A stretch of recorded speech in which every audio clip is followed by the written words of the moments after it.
Welcome this morning. Really glad you're here. What a great turnout. Good to see so many of you here. I see my pastor here. I think he's here checking up on me, making sure I behave myself. We're glad you're here today. It's a beautiful day. It's 75 degrees outside. It's clear. It's a low humidity. It just doesn't get any better. So we're glad you're here today, and welcome. I've asked President Pistol of Anderson University to come and offer the invocation today. Please join with me in a word of prayer. Gracious and loving God, we just thank you. We thank you for this day because we know that it is the day that you have made, and we rejoice and we are glad in it. We thank you for each person here. We thank you for the vision, the work, the execution to make this facility a reality. And we celebrate between Purdue, the city of Anderson, all the partners that have come together to make this a reality.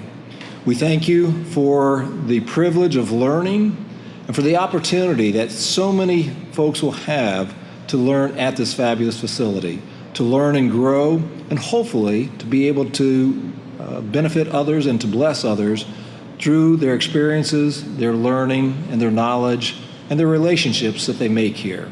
So we thank you for all that, recognizing that you are our God and that we are your people.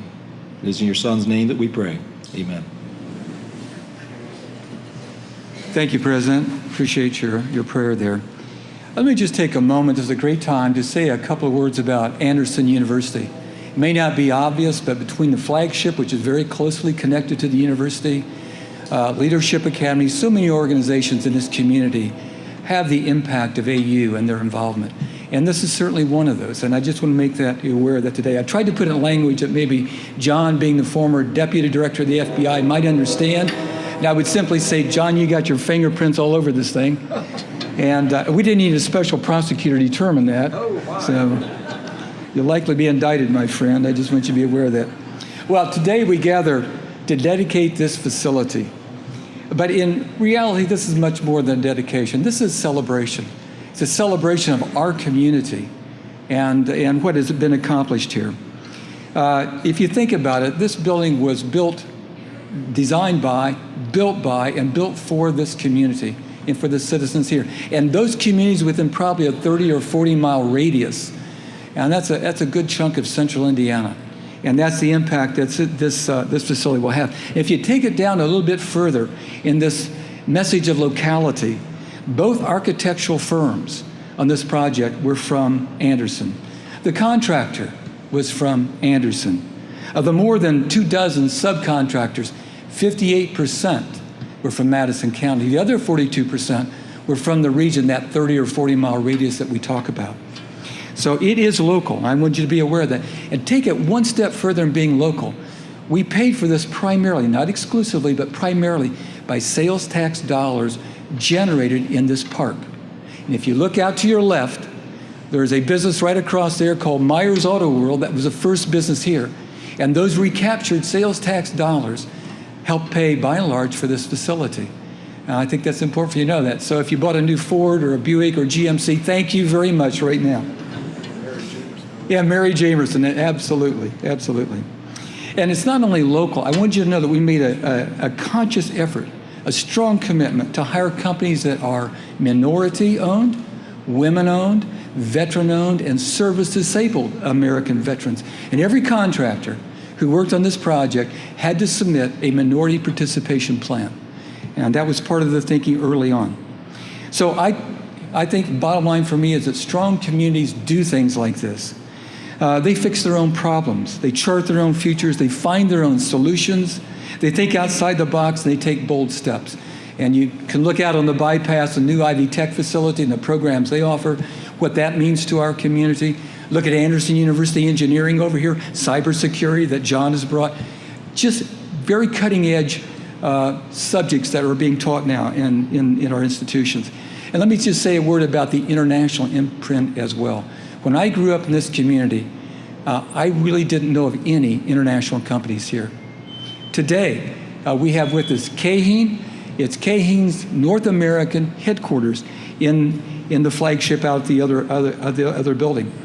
In addition to that, NTN, the largest drive shaft manufacturer in the world, is here. It's another Japanese tier 1 supplier, but they make products for Ford, GM, and Chrysler, and all the other companies. NTK, the largest ball bearing manufacturer in the world, is locating now, building their facility out in the flagship West. GTI, plastic injection molding, a tier 1 supplier to Honda, is here. Nestle, the largest Swiss investment in North America, is here. Italpalina, if you wonder what that building is right behind us, that's the new Italpalina facility, and it's here from Milan. Technoplast, another Italian company that is residing in flagship West. Leclanche, a Swiss battery company, is located right back in the big box I hear you're going to hear later. It's called the Wylam Center. And I think if you look at that, some 20 companies in all, international companies, call this place home. And that's exciting.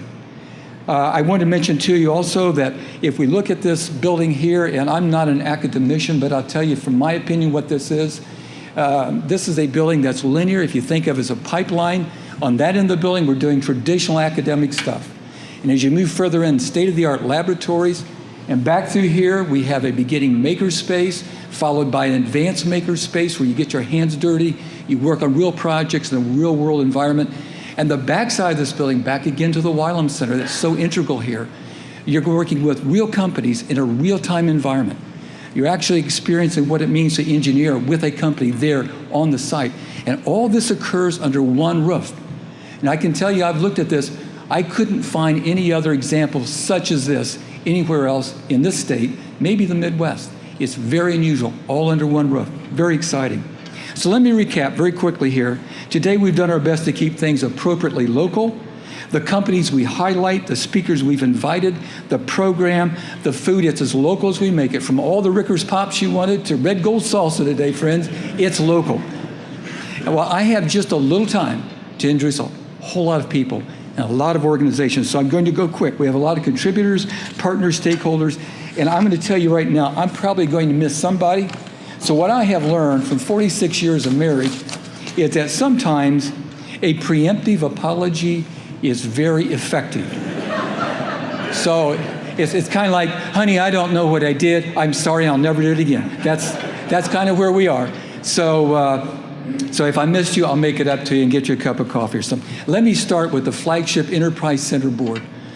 I am blessed to have the board that I have. These are phenomenally dedicated people to our community. They are committed. They love this place. They put in a lot of hours, a lot of time, and I really appreciate that. Jim Alt, our chair, would have been here today. His wife had rather serious surgery.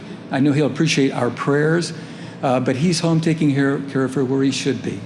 I want to mention also from our board, we have a number of people here. I did want to mention our Senator Tim Lannon, who serves as vice chair of our board.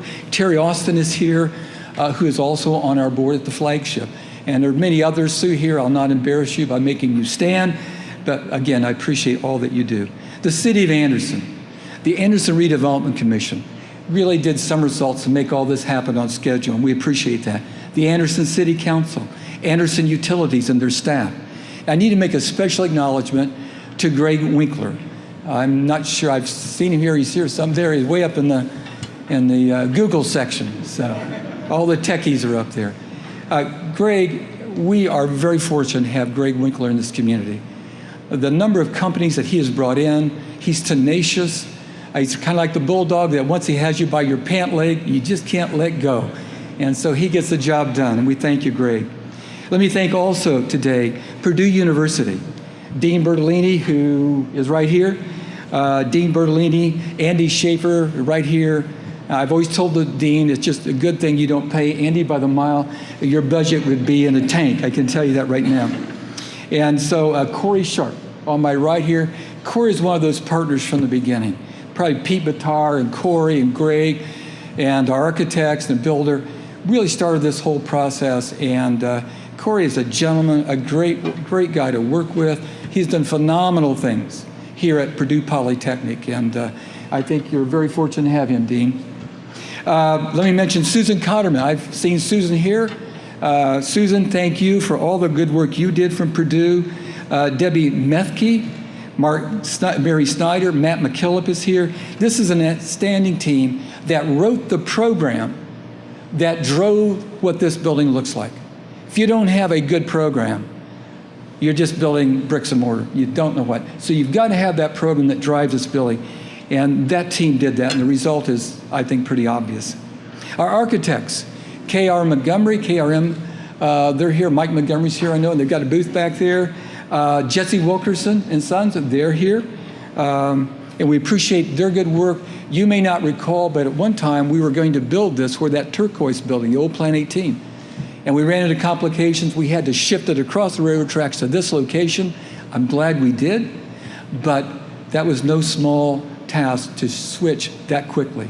And they moved over here in 90 days. They had designed this building, and that's fairly phenomenal. So we thank them. By the way, this is a LEED Gold building.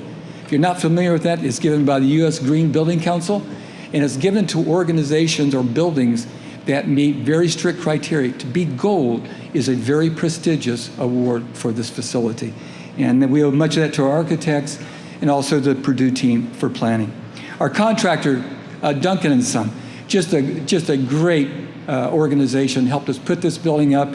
They had to put up with me, and they get kudos for that, I can tell you.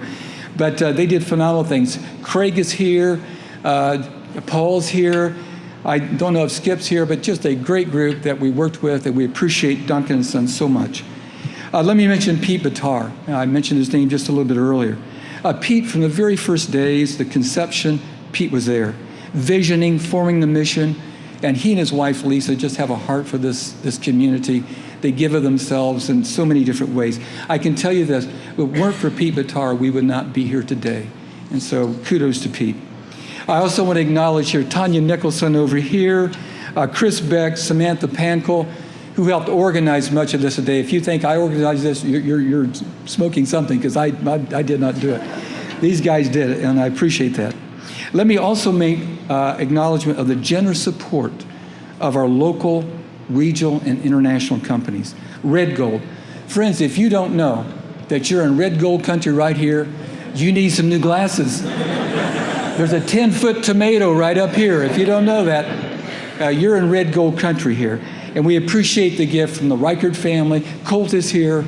Brian's up north and couldn't get away, but we appreciate Tim Engel is here. Thank you all very much. All of this commons was made possible by a gift from the Reichert family, and we thank them. SMC, the cutting edge pneumatic and automation technology. You'll notice right over here a regulator. Those are throughout the building. A very comprehensive pneumatic system made possible by our friends at SMC. So thank you to them. Herco. When you do the tour today, you'll see brand new Herco machines in here and the latest CNC equipment. So thank you to Herco. Anderson's own MoFab, if you look up here at the top of the steps, that gold classroom with the gold metal plates around it, made possible by MoFab.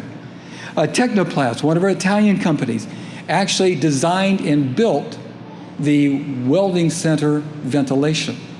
And they did that using a Purdue student in his senior year to help design this and implement it. So he got his hands dirty, helped design it. That's what this place is about. And there were 3 other Purdue students who helped in the process of building this facility.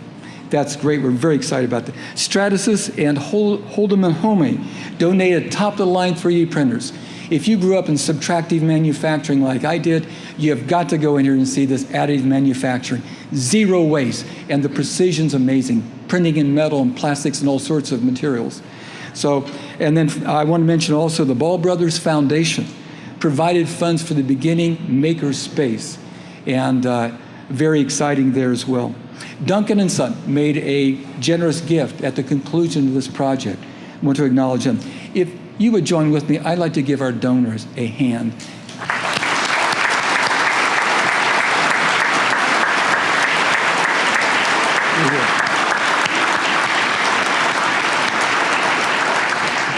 Well, it's my great privilege now to introduce our mayor, Thomas Broderick Jr. Tom's a lifelong resident of Anderson, and his passion for this city is evident in his public service and leadership. The mayor practiced law before being elected mayor and served as chief deputy prosecuting attorney and prosecuting attorney for Madison County for 12 years. In addition, he served on the Madison County Council for 12 years and served as its president twice. But for today, I want you to know that Mayor Broderick was absolutely instrumental in bringing the flagship and Purdue Polytechnic to a successful completion. And Mayor, is Kevin Smith here? He's not here. We're going to acknowledge Kevin Smith, too, who helped start this project. Mayor Broderick brought it to closure, sort of bookends, if you will. But without them, we wouldn't be here, and we thank that so much. Mayor, if this side, sorry. That's all right. Thank you, John. I knew you were there someplace.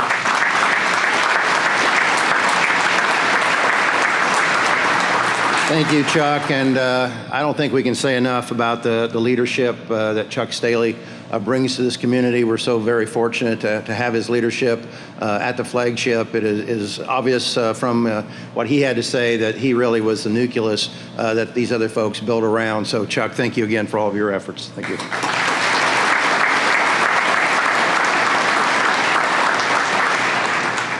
I'd also, before I begin, like to acknowledge Alexis Tucker. Alexis is a special assistant to Senator Joe Donnelly, and she presented to me today to present to the flagship a letter of congratulations from Senator Donnelly, who couldn't be here today because of some work in Washington. He was here just a few days ago in Anderson.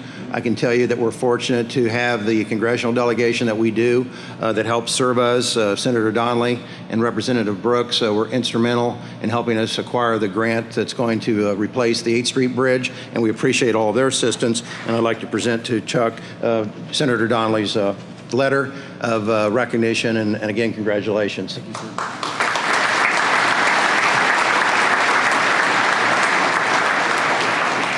It's my pleasure now to present a proclamation from the mayor's office, and then I'm going to make just a few brief remarks at the conclusion. I'd like to read that proclamation now. It says, whereas the city of Anderson and its citizens have a long and proud history of innovation and resilience, and have been at the forefront of technological advancements that have provided not only opportunities for our community, but have also provided advanced products for the world. And whereas our community has always embraced working together and forming partnerships that support the entrepreneurial spirit, and it is that commitment we celebrate today, which is reflected in this exceptional facility that we sit in here today, that is being proudly dedicated as Flagship East, and which will now be the new home of the Flagship Enterprise Center East and the Purdue Polytechnic Anderson and associated makerspace and advanced manufacturing. Whereas in furtherance of these intended missions, the City of Anderson, Anderson University, Purdue University, the State of Indiana, and numerous community leaders have joined together for this important purpose. And whereas on this date, a proud community gathers to celebrate and dedicate this facility, and to recognize the continuing achievements of our city, its people, and our collective commitment to our future. Now, therefore, as mayor of the City of Anderson, hereby do proclaim this date a day of celebration and recognition of this remarkable state-of-the-art facility and those past and present leaders who have contributed to the continuing success of our community.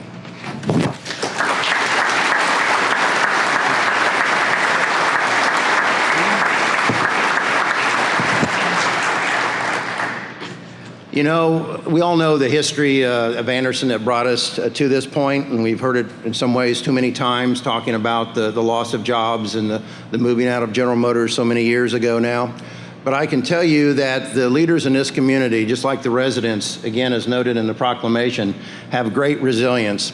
We have never stopped. Anderson has been, from the time of its formation back in the 1860s, have always been a community of innovation and a community that fights hard to continue to stay on top. And this particular building here that is erected here and being dedicated today is proof of that resilience and proof of how hard we work together to make sure that we continue to move forward.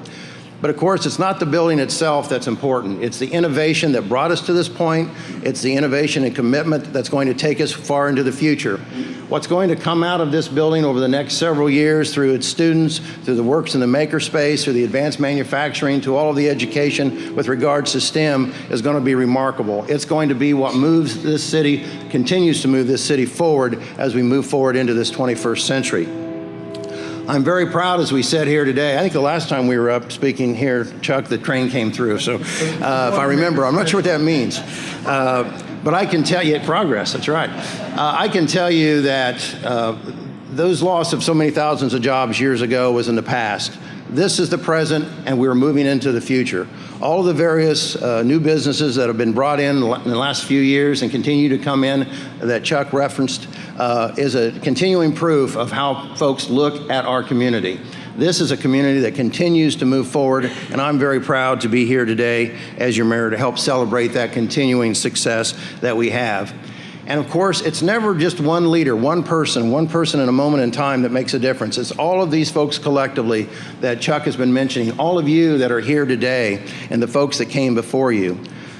This particular project actually has its fingerprints going clear back, the fingerprints on it going clear back of several leaders here in our community. This goes through 5 different administrations of mayors over the years, from starting back to the days of Mark Lawler when the technological certified tech park became a reality, and then which later became the flagship enterprise area, and then moved into all of the different industrial areas that we see today. Through the efforts of Kevin Smith, who continued to move that area forward, and then on to Chris Ackerman, who worked with the A1 and A2 buildings and continued to support this effort through the flagship, and then of course into our administration that continues to carry it forward. It's always important, I think, for leaders to understand that when they start in, they don't want to erase the past. They want to pick up where they are and move forward, and that's what we've continued to try to do.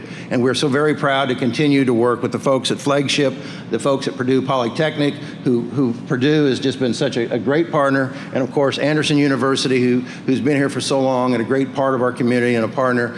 We're proud every day to be able to call them part of our citizens and part of our friends. So thank you again, all of you and your institutions, for everything you do. And thank all of you for being here today in this exceptional celebration. Thank you.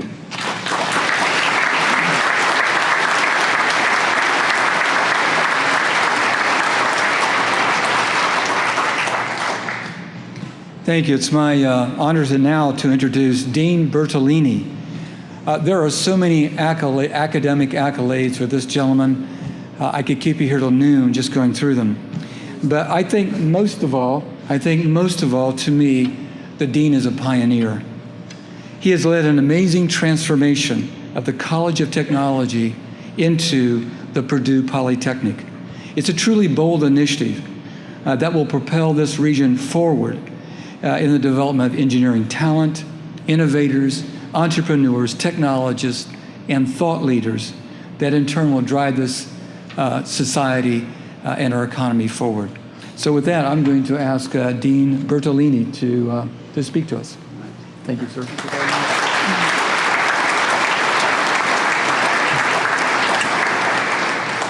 I can't tell you how excited I am to be here today, because it wasn't that long ago I was standing out in a brownfield shoveling dirt thinking about what this building might look like. I am overwhelmed by the community support. I knew there was great community support when we started working with Anderson, but to see the turnout here today really warms my heart. As you know, Purdue University is trying to do some things that are very different from other institutions of higher education, and we want to lead the nation in getting much better at what we do. Our nation has gotten to this point, and its greatness is because of our educational systems. And we are being challenged now on many fronts, whether it's K through 12 or higher education, to do a much better job. What we are doing here in Anderson is an innovation, truly partnering with a community, going in with them and with the local businesses and working directly on what needs to happen to help at the community level to make a difference. I was told that the GM plant that was here made starter motors. Think of this as a starter or a start-up on rebooting the greatness that Anderson has, just lying underneath the surface, that if we tap into it through our higher education, through working with the community, and through working with business and industry, what we can do. This is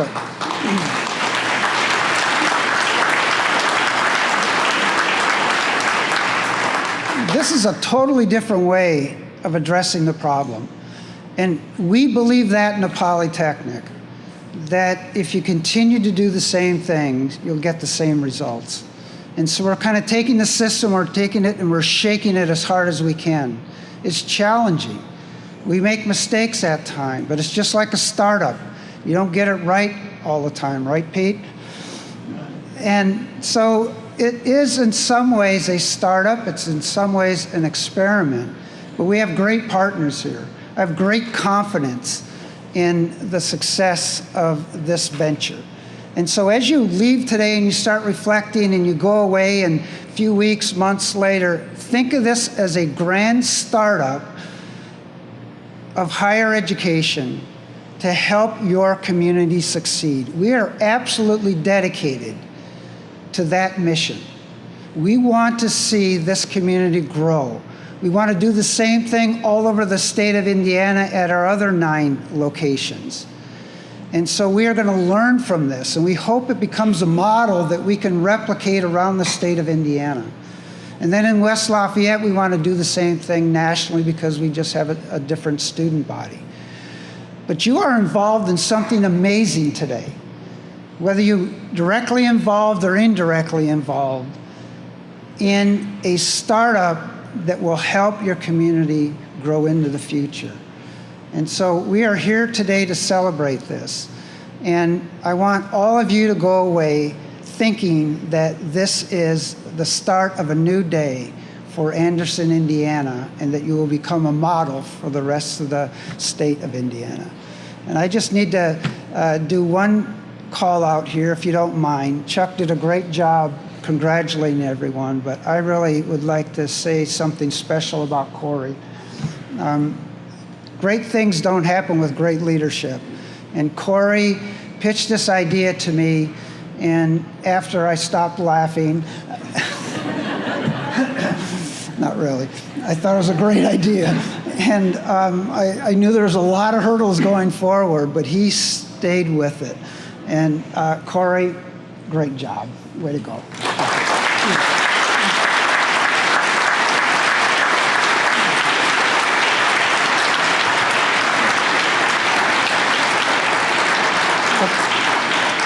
But that's the kind of dedication we have working here. So I know this is going to succeed because we have the right people. So I'd just like to quickly, with the faculty and staff of the Polytechnic here, please stand and be recognized.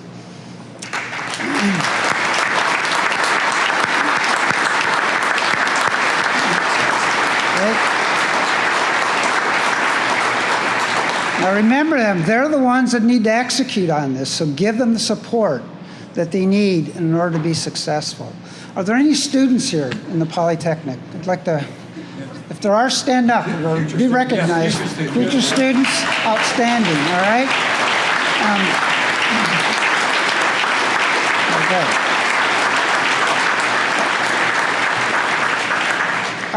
And just one last thing, that train that went by, that was a reminder, Purdue Boilermakers, okay? When that whistle goes off, all right, that's a good place to have a train, so. Thank you so much, what a great day.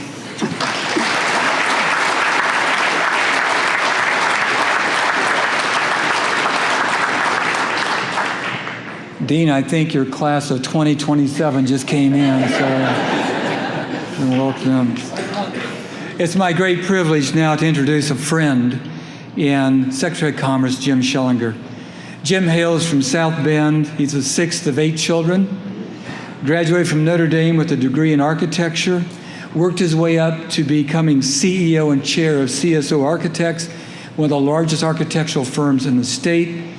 Led significant projects that had regional, if not national, impact. The Indianapolis International Airport, JW Marriott, the Palladium, and getting a bit closer to home, Anderson High School. Out in Madison Avenue, that was one of Jim's projects. Jim consulted at Anderson University years ago, worked on strategic planning with AU. So Jim's local too, and we're just glad that he's here. Jim also served on the Indianapolis Capital Improvement Board, where he led the development of the stadium and convention center, led the Super Bowl host committee. He was appointed by Governor Mike Pence, now Vice President Mike Pence, to lead the IEDC, and most recently by Governor Holcomb to become Secretary of Commerce. Jim, the last quote I have, I think this was in IBJ a few weeks ago, goes something like this, that if economic development continues at its current pace, 2017 may be the best year in IEDC history. We are currently at 164 commitments, $5.4 billion in expansions, and 18,000 new jobs. It would be my humble opinion that both Governor Pence and Governor Holcomb made a wise choice. So come and talk to us, Jim.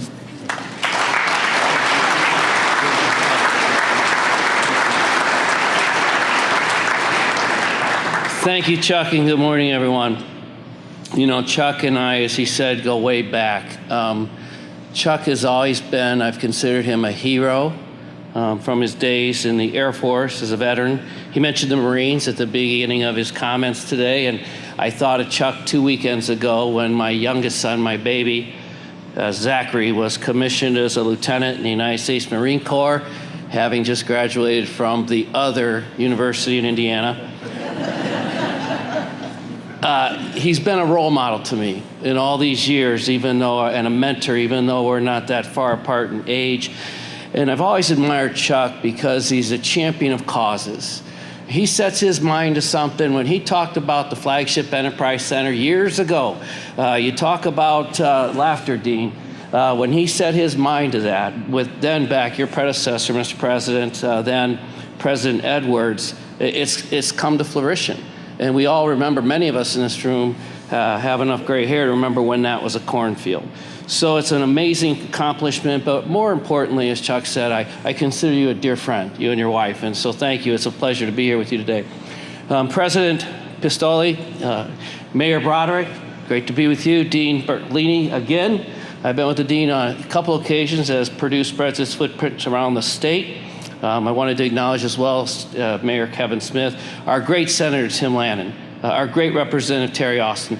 You know, down at the, being in the private sector for all those years, I didn't have a lot of experience with the General Assembly, and I see how hard these people work, and I've said this before, I'll say it again. You and Anderson have no two better people representing your community than Tim Lannon and Terry Austin.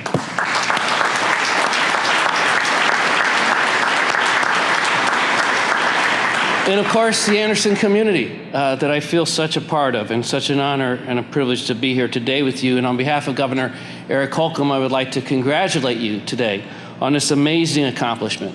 As Chuck had said, I served as an architect in private practice for well over 30 years. And August happens to be the 32nd anniversary of my very first project in Anderson, Indiana. And I learned a lot about that community since then. I miss it. I miss being an architect. I miss working with Craig Duncan. I do not miss competing with Mike Montgomery. Congratulations to both of you on this fabulous facility. It's absolutely stunning. You know, I think about then and now, back when there were 20-some thousand kids in the school corporation and the strategic plan we did then, and then the strategic plan we did for 9,000 students.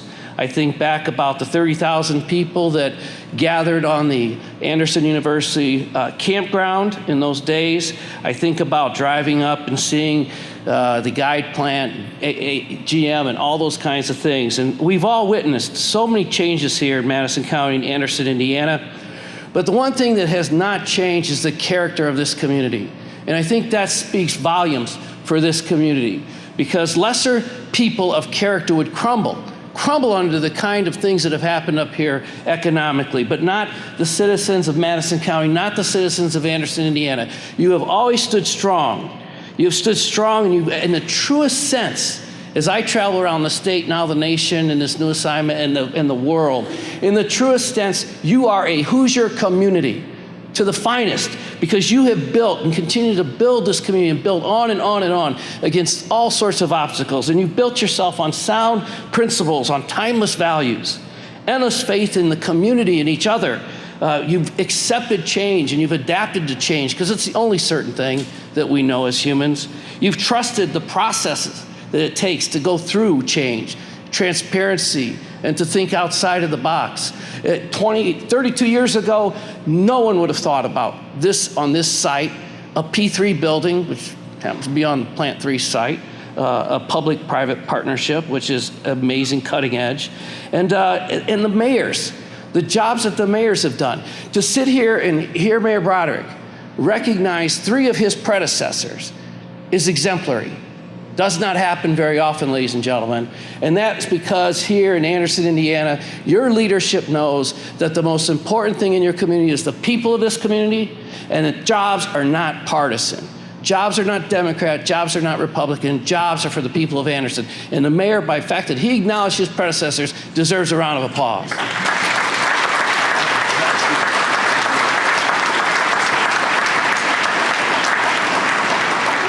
So again, Anderson is on the cutting edge. All right, we're on the cutting edge when you develop flagship enterprise centers, one of the first certified tech centers in the state of Indiana. The academic collaboration that's occurring between Purdue and Anderson University, and I will tell you, collaboration between our universities and our colleges around the state is absolutely off the charts. It's at an all-time high, whether it be my alma mater with Purdue University, or Indiana University with Purdue University, or Purdue and Anderson College, or Hanover and Purdue. It's happening all around the state of Indiana, and it's such a warm thing to have happen. It's such a cutting-edge thing. So collaboration is the secret sauce. I always carry a quote with me that I remember, and it may have been said by somebody else, but I read it was Walt Disney that said it. And we all admire Walt Disney. But he said, none of us is as smart as all of us. So this collaborative environment that we have between the universities and the colleges, and here in this room today with the wide representation of this community, that's the secret sauce. So keep that up. It'll take you to great heights. Your acute focus on innovation, education, entrepreneurship, and workforce. Those 4 things are absolutely at the center of what we're trying to do in the state of Indiana with economic development, not only statewide, but across the nation and across the world. Having those 4 things as our focus, and that is spot on in today's world. I mentioned the P3 a little earlier ago, public-private partnership. It's such a great thing that you're doing here with the building and the makerspace, again on the Plant 3 site. And then to combine engineering technology, computer technology, that's a little new, not real new, but then to combine that with advanced manufacturing is outstanding. Indiana, we are a center. We are an international center for manufacturing excellence. Think about that. We are. Anderson, Indiana has led the charge on that. For years, for over a century, has led the charge on that. We are a international center for advanced manufacturing. Indiana has the highest concentration of manufacturing anywhere in the country. Number 1. 1 in every 5 Hoosiers goes to work every single day in one of our 8,500 advanced manufacturing operations throughout our state. It's 30% of our GDP. We have 5 OEMs in our state. 3 of them are foreign OEMs. We're the only state in the country that has 3 foreign OEMs, and we have over 500 Tier 1, Tier 2, Tier 3 suppliers. And what's really amazing, and what I love about what you're doing here with engineering technology, computer technology, and advanced manufacturing, is the information technology is absolutely thriving in Indiana right now. It's growing by leaps and bounds. We will have added 15,000 jobs in information technology in what some call the Midwest Prairie, or they call Silicon Prairie, here in Indiana. 15,000, and in the previous 4 years, we only added about 4,000. 15,000, because people are starting to realize that Indiana is a cool place to live, work, and play.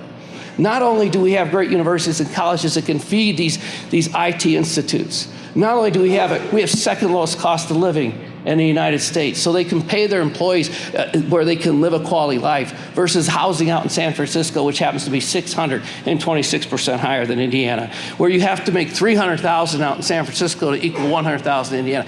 These companies are starting to realize that, but most importantly, with the Internet of Things, manufacturing and information technology have become one and the same.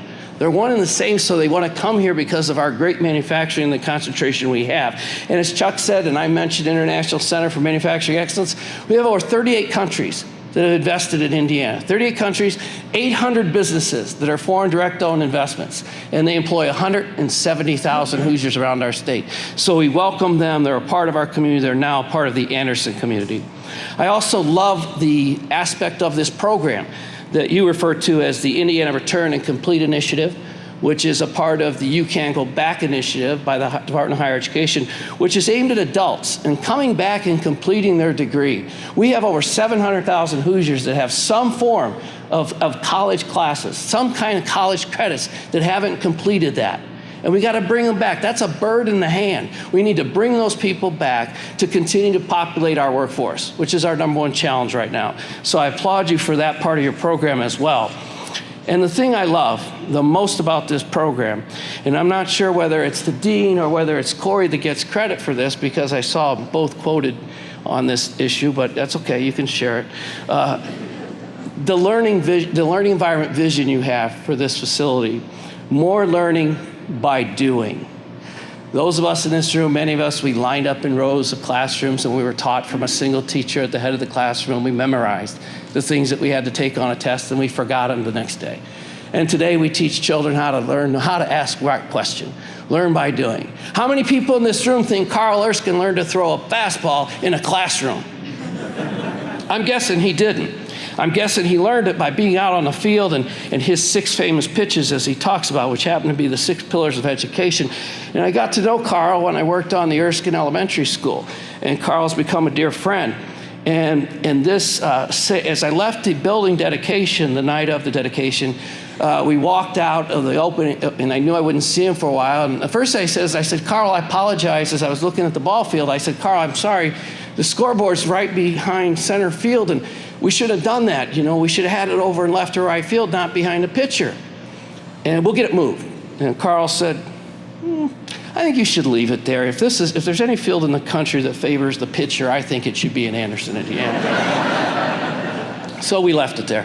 But the thing he said to me, which I think is so important, and it's a theme for today in my mind, it took me a while to really realize the wisdom of this statement as I drove back down I-69. He said, Jim, he shook my hand, he said, I hope I see you soon. He said, but I'll tell you something, a trainer told me at Ebbets Field, when we were getting ready to leave, and we were going out to Los Angeles, the Brooklyn Dodgers were leaving Ebbets Field to go to Brooklyn Dodgers. He said the trainer, he chose not to go. He was up there in years and didn't want to make the move. And he said, Carl, I'll tell you something to carry the rest of your life. Always remember, everything is connected to everything. And again, as I drove down the interstate, I'm like, here's this wonderful man that I idolize. There's meaning to this. It took me a while to understand it. But as the years have gone on, I've realized everything is connected to everything.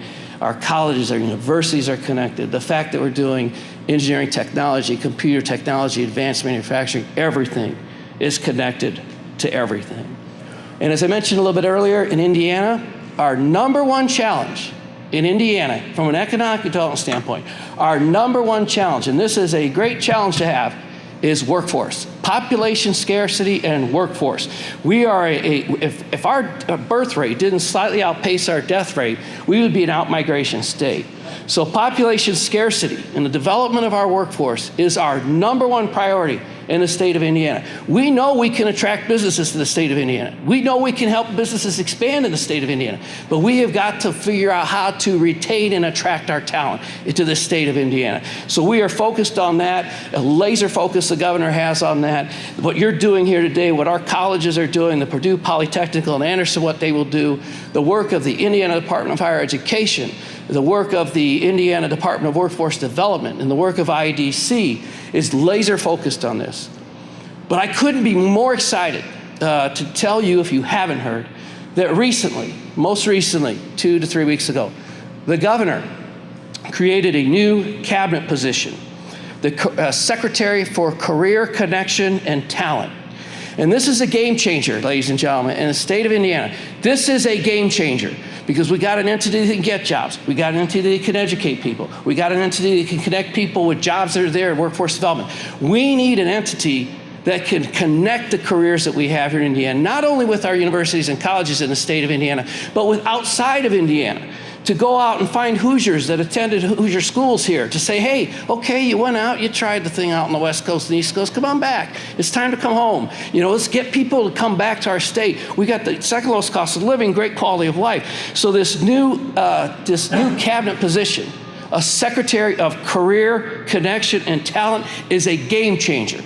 And the governor approached a young woman who is extremely talented, extremely intelligent, happens to be a Purdue University graduate, served in ROTC, and then served in the Navy for 6 years, who was the mayor of LaPorte, Indiana, who unselfishly stepped aside from an amazing political career up there in LaPorte to serve as our first Secretary of Career Connection and Talent. And I would like to introduce her to you today, Secretary Blair Milo.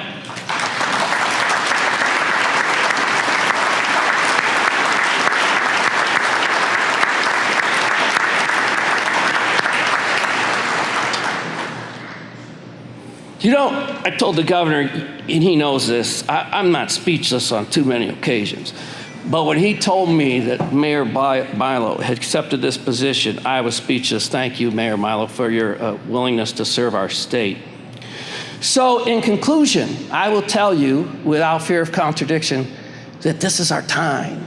This is our time in Indiana. Think about what's happened up here in Anderson and Madison County and all the great things you're doing.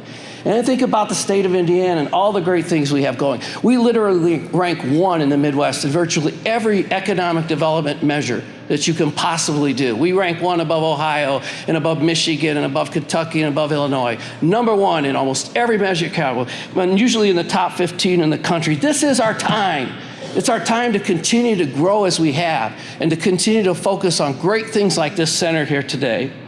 And as I travel around the state, or I travel around the nation now and across the world, 10 countries since January 9th, you know, people will tell me occasionally from Indiana, they'll say, Jim, you know, that's great, but you got to remember, we can't grow mountains and we can't grow oceans in Indiana. And I quickly acknowledge that to be true. But I also say we don't have tsunamis, hurricanes, or avalanches in Indiana either, so there's always a trade-off there on anything, all right? But what can we grow at Indiana? What this center will grow? We can grow people. And when we grow people, we grow families by growing jobs. And when we grow families, jobs, and people, we grow companies. When we grow companies, we grow community, and we grow our state. And that's what makes us great. A state of people, hardworking, dedicated people, loyal to what we are all about, our values, our principles at Indiana. It can get no better than that.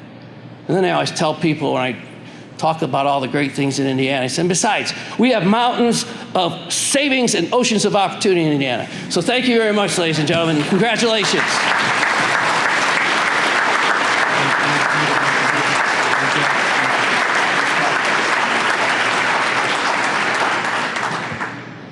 Jim, I love you like a brother, but I need to set the record straight. I was not a veteran of the Air Force. I was a veteran of the few, the proud, the brave. We are a department of the Navy. It's the men's department, but the Marine is a department of the Navy. Sorry, Blair.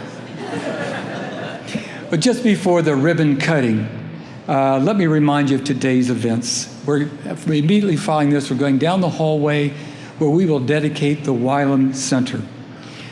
This is dedicated to Bill Wylam. Our brother is no longer with us. Barb is here, his family's here. I think all 4 sons are here. A couple grandsons are here. We welcome you today. It's hard to really tell you how significant Bill's life was in this community and to the automobile industry, vehicular transportation, all of that together. Bill was a member of the flagship board. He was there from the beginning. Bill is a Purdue graduate. Bill led hybrid development at REME. He was a leader in the electrification of the automobile. John Waters is here, who is CEO of Bright. I think John and many others in this audience who know Bill would tell you, I don't know where we'd be in the electrification of vehicles without Bill Wylam.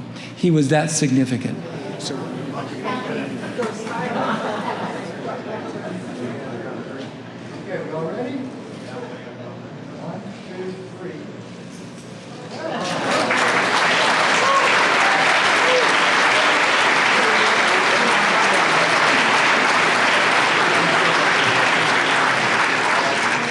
This all began when I got to know Bill in 1974. I actually was in the Air Force, unlike Chuck, and I came back, and Bill Wylam and a couple engineers had a job for me, and that was to convince people who drove those big Class 8 trucks to change 50 years of engineering and put in a specially pioneered battery in that truck. And we thought we were all crazy, but Bill Wylam had a vision. And sure enough, 50 years later, every truck you see on the highway today has a Bill Wylam pioneered battery in it. What we want to do is have a couple people say a few words that after you hear their story, you'll start to recognize why this center is named after Bill Wylam. First is Pete Bitar, who is entrepreneur in residence at Flagship and has been a force of change and vision for many years. He's got a few words. I'll let them come up in order. And then it would be Tony Sovereigns, who he and his wife Laura have known Bill since the days we went backpacking on Iowa Royal. And Tony today is Chief Technology Officer for Go Electric, which is housed in the building behind me. And then finally John Waters, who partnered with Bill in the EV1, and who really says today that the Tesla wouldn't be here without Bill Wylam. So let me begin with Pete Bitar. Please welcome Pete.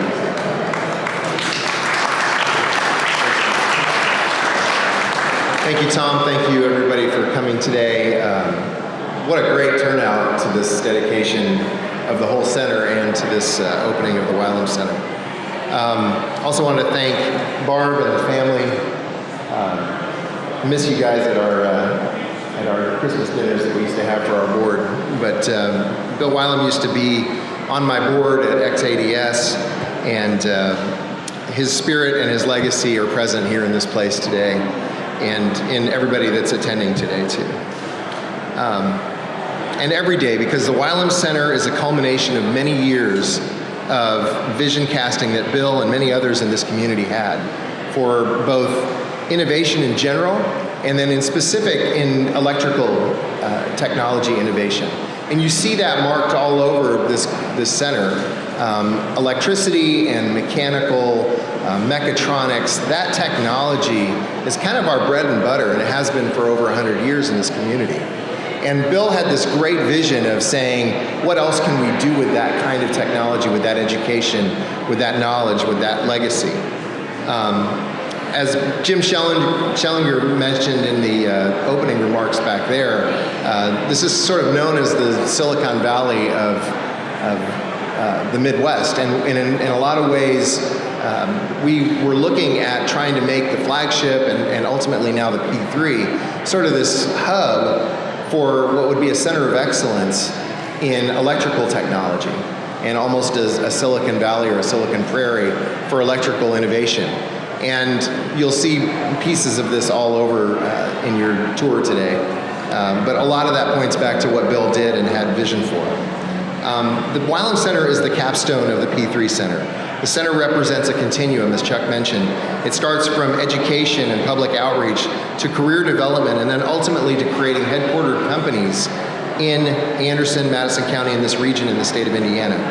Our goal is to be able to use the makerspace, which is right behind us here, as an entry point for the public. And we're planning on very soon selling memberships in the makerspace that will allow families, individuals, or even small companies to have membership to be able to use the equipment and sort of collaboration space that the makerspace offers as an entry point for innovation. And then from there we see Purdue Polytechnic educating people to the next level, providing degrees and knowledge and technology. We're also going to be working with the Wigwam Center, which is going to be offering certifications in different kinds of skills like machining and welding and those kinds of trades, so that we build a technology-based workforce for the future, which again, Secretary Schellinger talked about being one of our biggest needs. So that's a really exciting thing, and again, this kind of points back to Bill's vision for where this continuum of education through industry and job creation was to go. We're really excited about the idea of partnering with Purdue and bringing what Purdue has to offer not only in this campus, but statewide to operations within the Wylam Center for the companies that are here. Back in 2005, Bill even predicted a long-term challenge for the state and our country was going to be a lack of skilled and educated workers and engineers. And his words have rung absolutely true. Right now, the state is sitting at a 3% unemployment rate, which is extremely low. And in fact, there are a lot more jobs than there are workers right now. The problem is that there aren't enough skilled workers to fill those jobs. And the P3 Center and ultimately the Wylam Center creating that pull is going to hopefully create those opportunities for our state, for our community, and for a hope in the future. So again, thank you very much. Thank you again to the family, and thank you for your attendance here at the dedication. I think in my mind, he's the father of innovation. I think in those of you who knew him, I just read a really great quote from Jack Welch, who was attributed to basically taking General Electric out of bankruptcy, a company Thomas Edison started, by the way, into making it a global powerhouse. He said, before you are a leader, success is all about growing yourself. When you become a leader, success is all about growing others. And that's the personification of Bill. If it weren't for Bill Wylam, just like George Bailey in It's a Wonderful Life, one life touches so many. If it weren't for Bill Wylam, we'd still be pouring water into our batteries in our car every month to keep it running and operating. We'd still be not having fobs or keyless entries into our car. We wouldn't have the electrification of the automobile. If you guys get a chance, come back here after we take a break and look at some of the origins of the electric vehicle, from the starter and the power electronics. I was privileged enough to work on the battery pack for this car for Bill, where he taught me as much as he could about lead-acid battery technology, nickel-metal hydride battery technology, lithium-ion battery technology. We wouldn't have any of that without Bill Wylam. And I'd boldly go on the record to say that Tesla wouldn't be here, General Motors wouldn't be here without Bill Wylam's innovation and leadership in the electrification conversation. I was running through my files, digging up, and I accidentally, it seemed like I had this, I didn't know it was a 1997 letter that Bill sent to the leadership of General Motors in Delphi at the time, entitled, "It's Electricity, Stupid." And of course, he said the title, of course, is not to insult you, but it's a paraphrase, the familiar line from the '96 presidential campaign, "It's the economy, stupid." The pragmatic pundits were pointing out that if you thought the election was about the character or political philosophy of the candidates, you were missing the point. I submit to you that if we think about now what is going on at Toyota, BMW, Chrysler, Mercedes, Ford, Volvo, Volkswagen, and everyone else who makes cars is about electric and hybrid vehicles, then we too are missing the point.